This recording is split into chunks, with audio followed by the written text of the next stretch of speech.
Now that we've got some distortion, let's let our users start to control some of this stuff.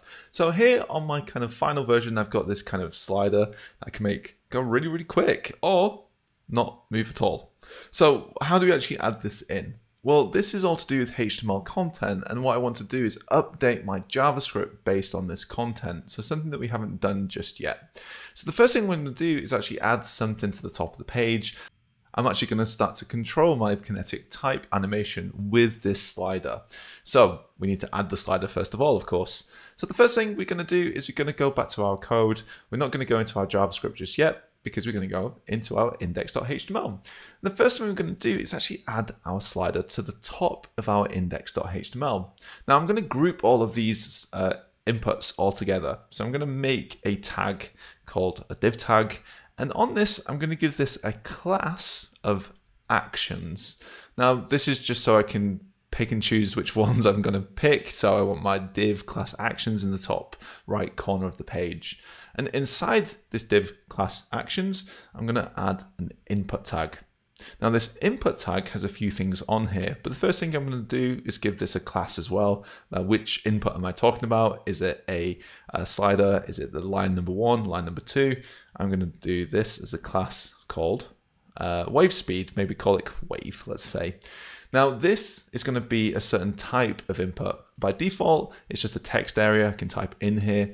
I want this to be actually a range. So first thing I'm going to do is add a type equal to range. And if I look now, it'll turn into something like this. Now we want to put some values in this. What values do I want this to be? Well, what am I controlling with this slider? At the moment, nothing. But if I look at my script, what I want to actually control is this wave speed in here. The quicker this goes, the faster the distortion moves. So I want this to go between something like 0 and maybe 1 or maybe half. So that's the minimum and maximum for my slider. So in here, I'm also going to put in a minimum, which is equal to, in quotes, 0, and maybe a maximum of something like 0.5. And also I'm going to add in a step, because similar to a for loop, I want a min and a max in the step. This is going to be quite small, so 0.000.5, something like that. And let's add the default value in here, which is 0.05. So this just matches what I have in my script tag at the moment here. So now what I have is this kind of thing up here, which I can control. But the issue that I've got is this doesn't control this at the moment. Also, we want this in the top corner. So let's put this in the right place and then let's make it control the script. So what we want to do is in my style.css, I want to group this area into the top right corner. So under my code, I'm going to say in my style.css, because it's how it looks, my div.actions.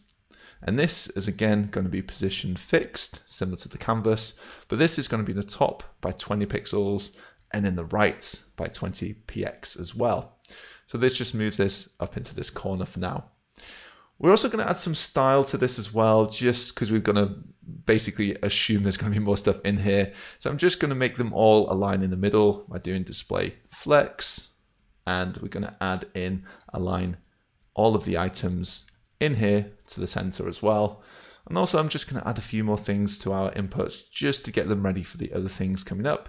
I'm going to give it a width of 100 and just make any margins on there as well. So 5 pixels gap between each one. Now, again, this just makes the input a little bit smaller for now. So it's just only 100 wide. Any other inputs will have a gap of 5 pixels on that side. So we've kind of got this styled up correctly. At the moment, if I change this, this doesn't change this at all. So how do we kind of input this into our JavaScript?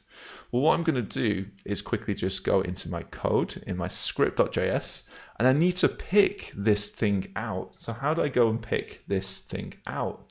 Well, what do I want to pick out? I want to pick out the wave slider. So to do that, I'm going to do this at the top of my page. To do this, I'm going to pick a constant. I'm not using the let here because this is always one thing on the page that doesn't change. Font needs to be loaded and then added and then used. Whereas this is going to be just on the page statically. It doesn't change. So here what I'm going to do is something like wave input, I'm going to call it. And this is going to be equal to what? Well, this is just using pure JavaScript now, similar to what we did in project 2. So I need to pick this out of my page somehow. To pick this out of the page, I'm going to do document dot query with capital S selector, and then round brackets to run this. Then what I need to do inside here is some quotes with the thing that I want to pick, as if it was CSS. So in here, I want to pick the input with the dot, or the class of wave, we called it. So dot wave. There we go. So I've saved this to wave input. Now wave input, of course, is just a slider. We want to pick the value of that slider to use it later on. So I'm going to use wave input further down in my code. Where do I want to use this? In this constant of wave. This wave number is actually going to be from this input now. So I'm going to change the 0.5 to what? Well, I'm going to get rid of that and change it to the wave inputs dot value. Now, if I look at this right now, what we should see is if I change this, we have this working pretty quickly. If I change it to 0 and move it up and down, we should see this working really easily and really quickly. So it's actually really easy to control a lot of this content up here just by adding in what we're picking and then the value of the thing that we're actually picking in here as well.